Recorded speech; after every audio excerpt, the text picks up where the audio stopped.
আজকে রান্না মোরা করলার ঝোল। এই দেখতে থাকেন মোরা কেবিলের রান্ধি। এখানে দেখেন মোরা কেবিলের কুটতে লই, এরকম একটু বড় বড় করে কুটতে লম। লিজ আজকে কি কি রানবা? রানছি চালকুমার শাক, এরপর ডাল। এখন রানমু আবার এই যে করল্লা। করলা কি ভাজা ভাজা হইবে? না, ঝোল রানমু করল্লা। ও করলার ঝোল। বন্ধুরা, করলার ঝোল কিন্তু খাওয়াটা কিন্তু আসলে এটা কিন্তু সচরাচর সবাই খায় না করলার ঝোল। তো মোরা আজকে করলার ঝোল খামু কিবিল হরি রান্ধি, দেখতে থাকেন। একটু বড় বড় পুষ্ট পুষ্ট করে করা লাগবে। এই যে একটু বড় বড় হরিয়া পুষ্ট পুষ্ট হরিয়া এরপর কুটতে লইতে হইবে গোল গোল, না হয় এরকম গোল গোল হরি করে মাঝখান দিয়ে ভাড়া দিয়ে লইতেছি। এই যে ও মাঝখান দিয়ে একটা ভাড়া দিয়ে এরপর গোল গোল করে করব। যার যেরকম ভালো লাগে লম্বা লম্বা করে করতে পারে। করলার ঝোল সিঙ্গুর মিজ দিয়ে রানবো নাকি? হয়, তাই দেখতে থাকেন বন্ধুরা, আমরা কিবিল হরি রান্ধি। বড় বড় মাছ দিয়ে রান্দা যায়, কিন্তু মোরা রান্না সিঙ্গেল মিস দিয়ে। সিঙ্গুর মিজ দিয়ে খাইতে তো সব জিনিসই মজা, বুঝো না? হয়, এই মগু করলা কোড়া হয়ে গেছে, আর করলা গুলারে ধুয়ে লো।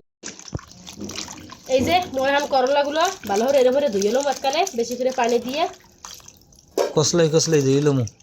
হয়,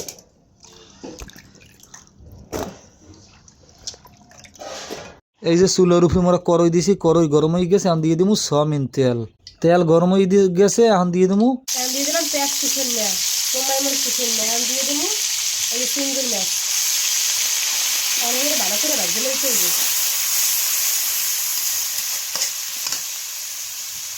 মুখ সিঙ্গুর মাছ ভাজা হয়ে গেছে, এখন দিয়ে দিলাম হলুদের গুঁড়ি। আমি দিয়ে দেবো অল্প একটু মরিচের গুঁড়ি। ভালো করে ভাজতে লইতে হবে। এখন দিয়ে দিব নুন। আর এর মধ্যে এই যে কুটে রাখা করলাগুলো দিয়ে দেবো। আরে ভালো করে কষাই লইতে হবে। মোরা এখন এর বেশি লাড়ি ছেড়ে কষাই লম নাকি? হ্যাঁ, লিজা এখন এই করলা গুলারে তো ঝোল করবা, তাই ওই পাশে কিরিয়ান দইয়া ওই যে চালকুমার শাক, চিংড়ি মাছ আর আলু দিয়ে রাঁধতে আছে। ও সিঙ্গুর মাছ আর আলু দিয়া হালকা ঝোল। হ্যাঁ, শালকুমার শাক আর এহেমিছে করলা ঝোল। খাইতে কলম জন্মের মজা হইবে মনুরা। মগনাহান এই রুমের হরে রানবেন, হলে খাইতে অনেক মজা পাইবেন।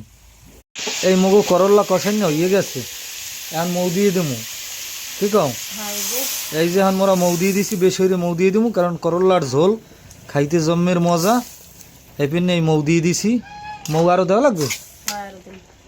তাইলে একবারে হারা মৌ দিয়ে দাও। এই মুখ হারা মৌ দেওয়া কমপ্লিট। হালকা একটু টানলি মুখ করলা রান্দা হয়ে যাবে নাকি? এই যে গাছ মুখ তরকারি রান্না শেষ। এখন মোরা তরকারি উড়িয়ে হেলাম। এই যে দেখেন কি সুন্দর হয়েছে কালারটা। এই যে এখন মোরা উড়িয়ে হেলাম।